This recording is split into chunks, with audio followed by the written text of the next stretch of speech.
이제 하나님의 말씀을 듣습니다. 귀가 열리고 마음이 열려 우리 심령에 하나님의 은혜로 가득 채워지게 하옵소서. 사랑 많으신 우리 구주 예수 그리스도의 이름으로 기도드리옵나이다. 아멘.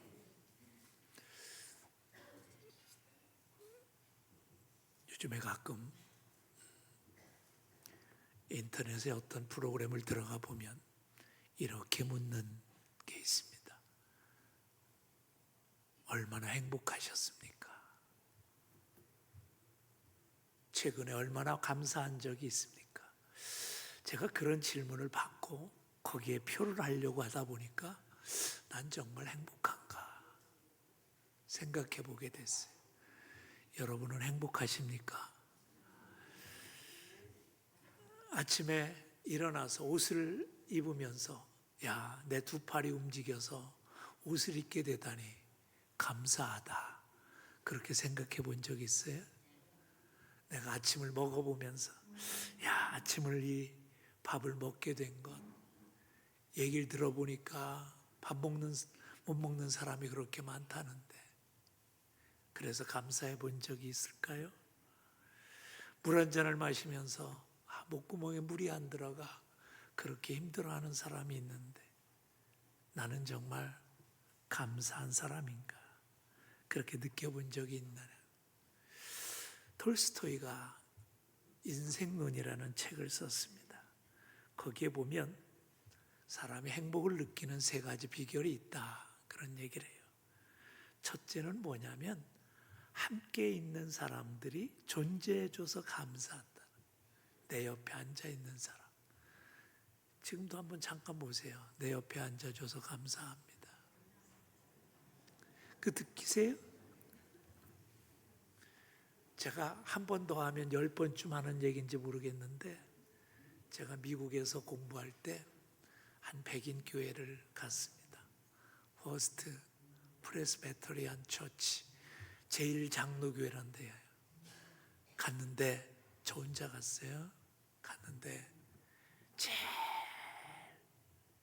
뒷자리 좌석 한 10인용 좌석 하나가 남아있더라고요. 그것도 1층 아니고 2층에. 그래서 저쪽 배에 여자분 두 분이 앉아있고 나는 이쪽 끝에 앉았습니다. 기도가 끝나고 났는데 그 두 사람이 사라져 버렸어. 나하고 안 앉겠다고 어딜 가버린 거죠. 같이 있는 사람하고 행복한 거예요. 같이 있어주는 거예요. 내 가족이 행복하십니까? 있어서 그런 사람은 행복해지는 거예요. 교회에서 내 옆자리에 누가 앉아있는 게 너무 감사하면 그 사람은 행복해지는 거예요. 두 번째는 살아가는 삶의 목적이 행복해야 행복해진다는 거예요. 행복을 노래하고 행복해지려고 하고 행복에 대한 목적을 갖고 있고 내가 천국에 가는 그 길을 알고 있고 그래야 사람이 행복해진다는 거예요. 세 번째는 뭐냐면 먹고 입고 자는 삶의 환경을 늘 감사해야 된다는 거예요. 내가 아침에 밥을 먹으면서 먹을 수 있어 감사하고 먹을 게 있어 감사하고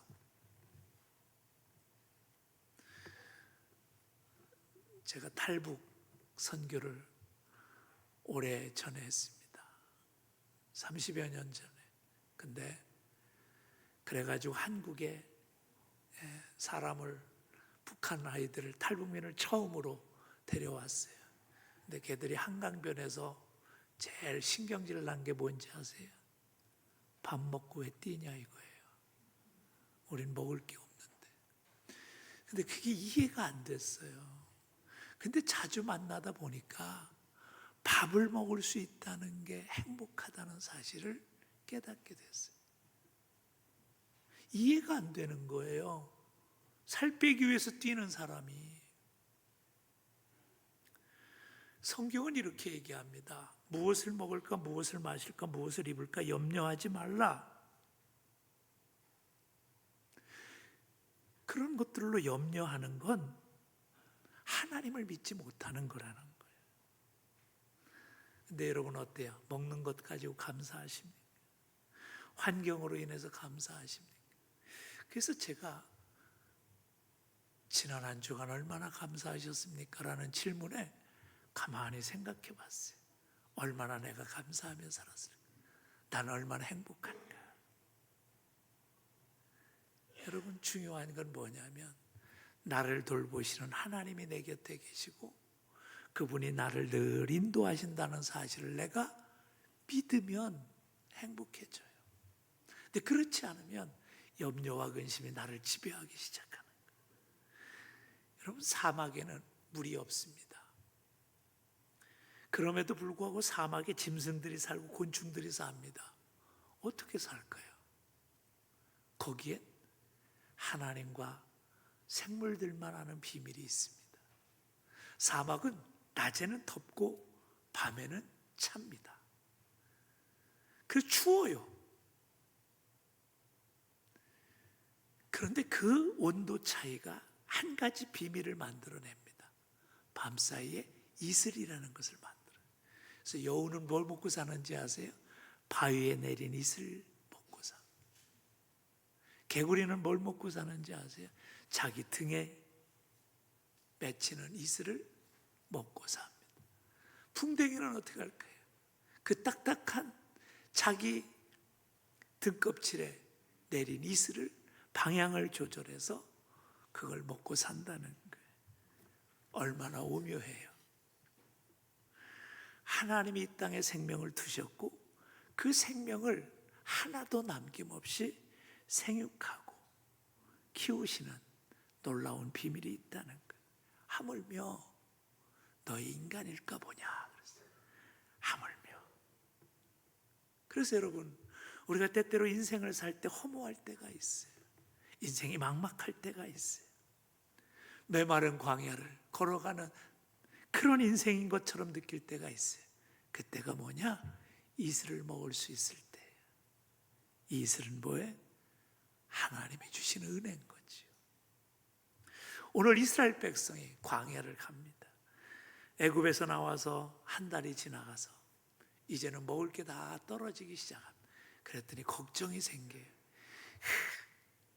홍해 바다를 건널 때 그 기쁨이 얼마나 큰지 몰라요. 애굽의 군대가 거기서 수몰대는 모습을 보고 야, 하나님이 함께 하시는구나. 근데 한 달이 지나니까 먹을 게 떨어지니까 갑자기 속에서 불평이 생기기 시작했어요.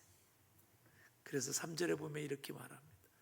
우리가 애굽 땅에서 고기가 막 곁에 앉았던 때와 떡을 배불리 먹었을 때 여호와의 손에 죽었더라면 차라리 그때 죽었으면 좋았을 텐데. 그러면서 뭐라 그래요?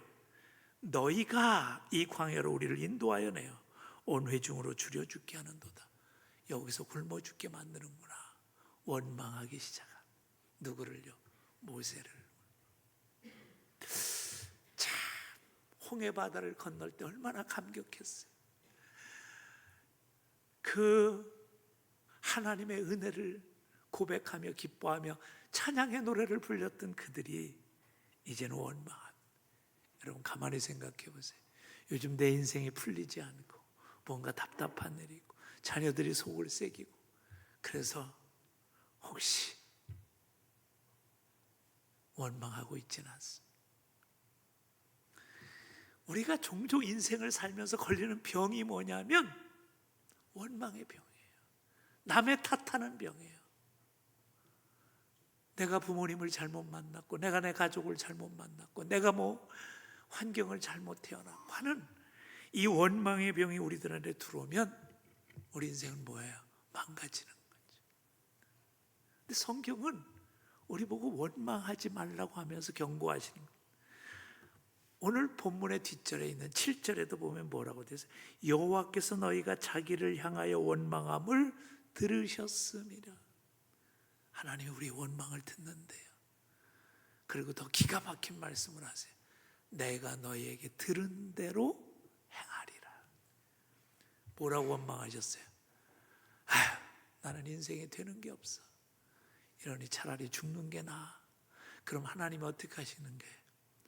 죽게 내버려 두시겠다는 거예요. 얼마나 무서운 말씀인지 몰라. 하나님이 들으신 대로 행하시겠다. 그 능력이 많으신 하나님이. 그래서 원망에 말하지 말라, 불평에 말하지 말라는 거예요. 그리고 고린도전서 10장 10절에 보면 더 기가 막힌 말씀을 하세요. 그들 가운데 어떤 사람들이 원망하다가 멸망시키는 자에게 멸망하였나니 너희는 그들과 같이 원망하지 말라. 원망하면 망하게 돼 있다는 거지. 가만히 생각해 보세요. 내 인생이 풀리지 않고 늘 답답한 인생이라고 생각한다면 내 입술의 원망이 아직도 내게 자리 잡고 있지 않은가를 한번 살펴보세요. 원망하는 자의 소리를 듣고 그대로 하시지만 또 하나 중요한 게 있어요. 기도하는 자의 소리를 듣고 그대로 하십니다. 모세는 이 백성의 불평과 불만을 듣고 하나님 앞에 엎드려 기도합니다. 하나님, 이 백성이 원망하고 불평합니다. 하나님의 살아계심과 역사하심을 보여달라고 기도합니다. 하나님께서 이스라엘 백성에게 뭘 주세요? 바로 만나를 주십니다. 어느 날 보니까 13절에 보니까 이런 말씀, 아침에 이슬이 진주위에 있더니 그 이슬이 마른 후에 지면에 작고 둥글며 서리같이 가는 것이 있는지라. 그래서 31절에 가서 보면 이런 말씀, 이스라엘 족속이 그 이름을 만나라 하였으며, 만나라 했다는. 근데 가만히 생각해 보세요. 불평하던 백성이 어느 날 아침에 일어나 보니까 만나가 있어. 뭔가 있어. 근데 이게 뭐야? 이게 도대체 뭐야? 이게 만나예요. 그 뜻이 만나라는. 만나라는 뜻이 뭐냐면 이게 뭐야? 이것이 무엇이야? 그런 뜻이에요. 그때 기도했던 모세는 알고 있었어요. 이는 여호와께서 너에게 주어 먹게 하시는 양식이라. 하나님이 공급하시는 양식이야. 우리를 먹이시는 하나님께서 보내시는 하나님의 선물이야. 그 얘기를 하세요. 여러분, 여기서 우리 인생을 살아가는 사람들의 모습을 보지요. 어떤 사람은 날마다 원망하고 불평만 하고, 근데 어떤 사람은 기도하고 그 기도의 응답을 받고 살아가는 거죠. 그래서 우리가 중요한 게 있어요. 우리가 살아가는 힘이 우리를 돌보시는 하나님의 은혜에 있다는 사실을 알고 사는 것, 이게 중요한 거예요. 여러분, 살다 보면 인생이 퍽퍽할 때가 있어요. 마음에 염려가 밀려와 내 마음에 먹구름이 쌓일 때도 있어. 그때 우리가 무엇을 바라보느냐가 중요해요. 답답한 현실을 바라다 보면 좌절하고 낙심할 수밖에 없어요. 그러나 없는 곳에서 있게 하시고 무에서 유를 창조하시는 그 하나님을 바라보면 내 삶이, 내 생각이 바뀌기 시작하는. 본문 4절을 보면 이런 말씀이 있어요. 그때 여호와께서 모세에게 이르시되 보라, 내가 너희를 위하여 하늘에서 양식을 비같이 내리리니. 하나님께 기도하는 모세에게 하나님의 음성을 들려주세요. 내가 너희에게 양식을 비같이 내리게 하겠다. 이건 상상할 수 있는 일이 아니었어요. 모세도 마치 그것을 그렇게 될 줄 알지는 못했어요. 그런데 모세는 기도했어요. 하나님은 방법이 계실 것이다. 하나님이 어떻게 하시든지 이 백성을 살리시고 이 백성을 먹이실 거, 이 백성을 돌보실 것, 하나님 그걸 만나로 보여주신 것. 그럼 이 성경을 읽다가 이럴 거예요. 아니, 구약 성경에 나오는, 성경에는 그 만나를 주셨다는데 오늘 그게 나하고는 무슨 관계가 있을까? 그래서 신약 성경 야고보서 1장 17절에 야고보 사도는 우리에게 한마디를 덧붙입니다. 각장 좋은 은사와 온전한 선물이 다 위로부터 빛들의 아버지께서 내려오나니. 오늘도 하나님께서는 각종 은사와 각종 좋은 선물로 우리에게 부어주시고 공급하시고 우리를 먹이시고 함께 하시길 원하신다는 거예요. 그래서 문제는 뭐냐? 이 말씀이 믿어지느냐, 이게 문제인 거예요. 여러분, 그래서 우리 그리스도인은요, 죽느냐 사느냐 문제보다 더 중요한 한 가지 문제가 있어요. 그게 뭐예요? 하나님의 말씀이 믿어지냐. 믿어집니까? 정말 중요한 일이에요.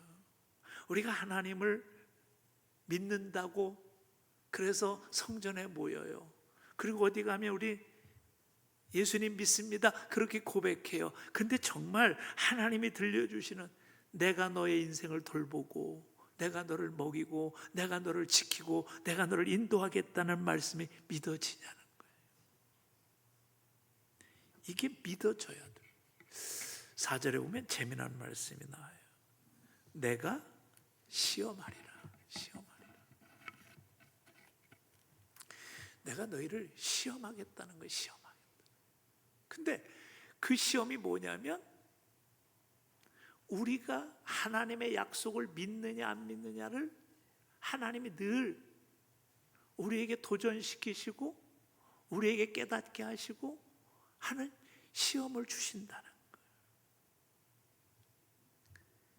그래서 우리가 그 시험이 나왔을 때 내가 하나님을 믿으면 하늘 문이 열리고, 믿으면 만나가 내게 내릴 것이고, 믿으면 광야에서도 이슬이 내릴 것이고 하나님의 기적이 내게 경험될 거라는 거예요. 그래서 성도는 어떤 경험이 있냐면, 때때로 살아가다가 야, 이게 웬 은혜인가, 야, 하나님이 기가 막히시게 나를 이렇게 도우시는구나, 나는 알지 못했는데 하나님이 나를 이렇게 이끄시는구나, 그거를 느끼는 사람이 뭐예요? 하나님의 살아계심을 믿고 살아가는 거예요. 저는 이런 간증이 여러분에게 있어지길 주님의 이름으로 축복합니다. 사실 저도요, 살다 보면 막 염려가 밀려올 때가 있어요. 아니, 어제까지 괜찮았는데, 오늘 아침까지 괜찮았는데 갑자기 막 미래에 대한 염려, 근심 막 이게 밀려오고, 그러면 어떻게 해야 돼요? 그 문제에 빠져 있으면 안 돼요. 하나님을 봐야지. 하나님이 지금 테스트하는 거예요. 내가 나를 믿니? 그럼 어떻게 해야 돼요? 하나님을 붙들어야 돼요. 전 여러분, 그래서 여러분이 이 땅을 살아가면서 위로부터 오는 은혜가 내게 있어야 믿는 자답게 살 수 있음을 고백하며 살기를 주님의 이름으로 축복합니다. 근데 우리가 또 하나 착각할 때가 있어요. 내가 이렇게 기도했으니, 내가 부르짖어 간구했으니 이제 다 됐다, 그렇게 생각하는 사람이 있어요. 아니요, 그 기도를 했으면 우리의 삶의 현장에 가서 그렇게 살아야 돼요. 오늘 성경도 뭐냐면, 백성이 나가서 일용할 것을 날마다 거둘 것이라. 하나님이 만나를 주셨어도 그것을 가서 거둬서 자기의 것으로 먹는 그 수고는 누가 해야 됐어요? 백성이 해야 된다는 거예요. 여러분, 이 부분을 놓치지 마세요. 대부분의 어떤 분들이 믿음이 좋다고 기도하고 간구하고 부르짖었으면 그것으로 내가 40일을 기도했으니까, 내가 2시간 기도했으니까 그것으로 끝난다고 생각. 아니요, 기도는 뭐냐면 내 삶의 현장에서 그 기도가 이루어지는 응답을 보는 현장이에요. 이게 중요한 거예요. 그래서 그 현장이 뭐냐면 내가 기도하고 간구하고 내 믿음의 그 역사가 일어나는 현장이기 때문에 그 현장에 있어야 돼요. 그 삶의 수고가 있어야 돼. 그래야 100배, 60배, 30배 열매가 맺어지는 것을 내가 현장 속에서 보게 되는 거예요. 오늘 주님은 그 말씀을 하시는 거예요. 그러면서 만나를 거둘 때 너희가 주의해야 될 것이 있다는 거예요. 첫째는 뭐냐면 일용할 것을 날마다 거두라. 일용할 것은 뭐예요? 내가 하루에 쓸 것 거두라는 거예요. 사람이 참 묘한 게요, 풍성해지면 교만해지고요, 게을러집니다. 사실 가만히 생각해 보세요. 우리가 어렸을 때만 해도 가진 것들이 별로 없었어요. 그래서 학교에서 선생님이 자전거 있는 사람, 그리고 손 번쩍 드는 사람이 반에서 한둘 셋 이 정도 되면 부러워. 저 집은 자전거도 있네. 이랬어요. 그리고 새나라의 어린이는 뭐예요? 일찍 왜 일어나요? 부지런해야 된다는 거예요. 새도요, 아침 일찍 일어나는 새가 먹이를 찾는다고 그랬어요. 근데 사실은 부지런해서 일찍 일어나기도 했지만 배가 고파서 일찍 일어나기도 했어. 근데 성경이 얘기하는 건 뭐냐면 우리가 일용할 양식을 거두고 거기에 합당하고 적절한 욕심, 적절한 마음을 가져야 우리의 인생이 풍요로워진다는 거예요. 욕심을 부리면 어떻게 해요? 만나는 다 없어져. 만나는요, 자기가 그날 먹을 것만 먹고 나면 나머지는 다 어떻게 돼요? 썩어버려요. 그래서 어떻게 돼요? 많이 거뒀으면 옆에 사람을 나눠줘야 돼. 좀 적게 거둔 사람을 나눠줘야 돼. 한 가지 성경학자들이 재미있게 생각하는 게 16절에 가서면 가족 1인당 호멜 한 호멜씩 걷기로 했는데 그 한 호멜이 약 2.3리터 정도 된다고 그래요. 근데 그 계량기를 가지고 있는, 컵을 가지고 있는, 그게 그 시대는 그렇게 없었다는 거예요. 그러니 대개 뭐로 얻어요? 눈대중으로 하는 거예요. 남으면 썩어버려. 그래서 어떻게 하라는 거예요? 너희가 먹고 남는 건 나누라 하는 거예요. 그 정신으로 살기를 원하는 거예요. 누가복음 12장에 보면 예수님이 한 부자에 대해서 경고하시는 장면이 나옵니다. 여러 해를 쓸 것을 창고에다 다 쌓아놓고 나서 이렇게 말하지요. 내 영혼아 여러 해 쓸 물건을 쌓아두었으니 평안히 쉬고 먹고 마시고 즐거워하자. 그럼 재산 빵빵하게 만들어 놨으니까 어떻게 하자는 거예요? 야, 이제 난 이제 내 노후는 다 끝났으니까 이제 먹고 놀자. 그러니 주님이 말씀하세요. 오늘 밤에 그 생명 데려가면 누구의 것이 될 것인가? 늘 기억해야 되는 게 있다는 거예요. 내 생명이 내 손에 있지 않다는 거. 그래야 사람은 겸손해지고 내 것을 나눌 줄 아는 사람이 되거든. 그래서 성경에는 야베스의 기도라는 아주 유명한 기도가 있지만 아굴의 기도라는 잘 알지 못하지만 사람들이 소박한 기도가 있어요. 잠언 30장 8절에 나오는데 제가 그 기도를 읽어드릴게요. 나를 가난하게도 마옵시고 부하게도 마옵시고 오직 필요한 양식으로 나를 먹이시옵소서. 홍대가 배불러서 하나님을 모른다 여호와가 누구냐 할까 하오며 홍대가 가난하여 도둑질하고 내 하나님의 이름을 욕되게 할까 두려워함이니이다. 여러분, 때때로 우리가 배불러서 하나님을 잊어버릴 수 있어요. 오늘도 많은 나라가 하나님을 믿고 부유해졌는데 그 부유함 때문에 하나님을 잊어버리는 세대가 된 적이 많아요. 슬픈 일이에요. 아굴은 기도합니다. 그것도 죄악이라는, 그것도 저주라는. 반면에 너무 가난해서 남의 것을 훔쳐서 먹어야 돼서 하나님의 이름을 욕되게 하는 것도 안 되니 하나님이 뭐예요? 늘 공급하시는 하나님을 내가 깨닫고 살게 하옵소서. 사실 여러분, 내게 공급하시는 하나님, 그래서 오늘 아침에 밥 먹은 게 내가 뭐예요? 행복한 거지. 이게 느껴지고 이 기도가 드려져야 행복해지는 거예요.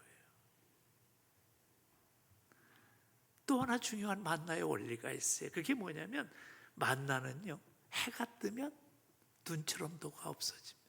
그래서 언제 해야 돼요? 아침 일찍 해야 돼요. 아침 일찍. 아침 일찍이라는 건 뭐예요? 부지런함을 얘기하는 거예요. 성실함을 얘기하는 거예요. 그래서 뭐라고 성경은 게으른 자여 개미한테 가서 배우라. 게으르면 하나님의 돌보심이 없다는 거예요. 그런데 이 은혜가 어디에 임해요? 아침에 임한다. 전 그래서 말씀을 묵상하다 이런 생각을 했어요. 아침에 하나님의 은혜를 받고 하루를 시작하는 사람과 그렇지 않은 사람과 얼마나 차이가 있어요. 여러분이 아침에 일어나서 정말 내가 하나님이 내게 베푸신 은혜를 경험하고 살아가면 그 하루가 뭐예요? 복 있는 하루가 될 거예요. 제가 참 좋아하는 말이 있어요. 오늘도 하나님이 주신 참으로 복된 날입니다. 이걸 고백하고 사는 사람과 그렇지 않은 사람과 차이가 있는 거예요. 오늘 하루도 어떻게 또 하루 출근해야 되네. 오늘 하루 어떻게 사나? 이런 사람이 행복할 수 없는 거예요. 오늘 내게 주신 이 하루가 선물인 줄 알고 그 아침이 축복의 아침이 되는 사람이 될 수 있기를 주님의 이름으로 축복합니다. 마지막 중요한 게 있어요. 출애굽기 16장 25절에 가서 보면 이런 말씀을 해요. 오늘 본문 6절 말씀을 먼저 읽어볼게요. 여섯째 날에는 그들이 거둔 것을 준비할지니 날마다 거두던 것에 갑절이 되리라. 이 안식일 전에는 갑절을 거두래요. 그러면 어떻게 되냐? 25절에 보면 이런 말씀이 있어요. 이르되 오늘은 그것을 먹으라. 오늘은 여호와의 안식일인즉 오늘은 너희가 들에서 그것을 얻지 못하리라. 하나님께서 안식하길 원하시고 그 안식을 통해서 뭘 경험하길 원해요? 하나님께 예배하는 자가 돼서 하나님의 은혜를 경험하길 원하는. 여러분, 하나님의 창조의 원리가 뭐예요? 6일을 일하고 하루를 쉬는 것이 하나님의 창조의 원리예요. 오래전에 한 20년 전인가요? 어느 집사님이 저를 찾아와서 이런 얘기를 한 적이 기억돼요. 자기가 시험을 해봤다. 자기가 장사를 시작하고 그냥 365일 열심히 일을 하다가 말씀을 들으니까 6일 일했으면 하루를 쉬어라. 근데 주일날 일하는 게 아까운 거야. 요걸 하면 얼마가 더 버는데. 그래가지고 자기가 요걸 못 놓고 있다. 내가 시험이나 해봐야 되겠다. 그 1년을 시험했다는 거예요. 6개월은 그대로 살고 6개월은 뭐예요? 내가 한번 하나님의 말씀대로 6일이라고 하루를 쉬어보자. 그랬더니 계산이 똑같이 나오더라고요. 목사님 보니까요 1, 6일이라고 하루 쉬나 일주일 내내 일하나 똑같대요. 그런데 제가 한마디 더 했어요. 아마 빼놓은 게 있을 겁니다. 일주일 내내 일하다가 아파서 병원 가서 병원비 낸 건 아마 빼놓으셨을 거예요. 그랬지. 중요한 거예요. 창조의 원리대로 살아야 우리 인간이 건강하게 되어 있어요. 가끔요 우리 권사님들이 나이가 많으셔서 무릎에 인대 수술하러 가야 돼요. 팔꿈치 수술하러 가야 돼요. 그래서 제가 그러면 이런 말을 합니다. 죄송한데 많이 써서 고장난 건 하나님이 안 고쳐주시니까 앞으로는 적당히 쓰세요. 대신 그건 의사가 고쳐줄 겁니다. 그랬어요. 왜냐하면 하나님은 분명히 뭐라고 그랬냐면 6일 일하면 하루는 좀 쉬어. 안식을 갖길 원하셨어요. 여러분, 안식하는 건 손해가 아니에요. 휴식은 손해가 아니에요. 그거는 미래를 향한 투자예요. 내 육신의 모든 문제를 위해서 쉼을 갖는 거예요. 그래야 다시 할 수 있는 거예요. 그래서 저는요 아프면 이래요. 주님, 제가 언제 무리한 적이 있군요. 죄송해요. 다음부터는 무리하지 않도록 하나님이 지혜를 주옵소서. 그게 지혜로운 거예요. 미국의 가플 록펠러가 53살에 세계 가장 부자가 됐어요. 근데 문제는 그때 알로페시아라는 병에 걸려서 머리가 빠지고 눈썹이 빠지고 눈이 희미해지고 그리고 위에서 먹는 것을 거부해서 우유 조금에다가 비스켓 몇 개를 먹고 하루를 연명했어요. 그래서 의사가 뭐라고 얘기했냐면 당신이 이제 이대로 살면 1년밖에 살 수 없다. 그제서 정신이 번쩍 드는 거예요. 생명은 자기에게 달린 줄 알고 자기가 그냥 열심히 일만 하면 자기의 인생의 성취감과 만족감을 누리며 살 줄 알았는데 1년이면 죽는다는 거예요. 그래서 어떻게 해요? 어렸을 때 어머님이 들려주시던 그 하나님의 말씀을 다시 기억하며 그가 하나님께 매달려 기도하기 시작합니다. 하나님 살려주세요. 나는 돈이 전부라고 생각했어요. 근데 그게 아니네요. 그리고 그가 거기서 하나님을 다시 만납니다. 그리고 나서 그때부터 그가 교회를 짓고 구호단체를 만들고 대학을 만들고 병원을 만드는 일들을 평생에 나갔어요. 그래서 54살이면 이제 죽겠다는 의사의 선언이 있었는데 몇 살까지 산 줄 아세요? 98까지 삽니다. 남은 삶은 덤으로 사는 줄 알고 그가 살았다는 거예요. 어떻게 해요? 생명이신 예수님을 만났기 때문에, 우리를 돌보시는 하나님을 발견했기 때문에 그런 거예요. 세상에 돈 가지고 사는 게 아니라 나를 돌보시고 나를 인도하시는 하나님의 은혜로 사는 것이구나. 그걸 발견했기 때문에 그 인생이 바뀐 거지. 제가 이제 마지막 한 번만 더 하면 한 5번쯤 하는 참새와 로빈새의 시를 읽어드리고 마치려고 합니다. 기억나세요? 로빈새는 미국에서 가장 흔하게 볼 수 있는 빨간 깃털의 새입니다. 로빈새가 참새에게 말했습니다. 참 이상하지? 사람들은 왜 저렇게 많이 걱정하고 왜 저토록 안절부절하고 안달을 하지? 참새가 대답했습니다. 내 생각에는 말이야, 나와 너를 돌봐주시는 분, 하늘에 계신 하나님 아버지, 그분이 저들에게는 계시지 않는가 봐. 오늘 내게 염려가 들어오고 근심이 들어오고 원망이 들어오면 한번 생각해 보세요. 참새를 돌보시는 그 하나님, 그 하나님이 내 안에 계신가? 오늘은 성령 강림 주일입니다. 예수님께서는 우리가 이 사실을 느끼고 살라고 성령님을 보내주셔서 오늘도 깨닫게 해주시길 원하십니다. 이 시간 저는 여러분의 생각과 마음이 열려지길 바랍니다.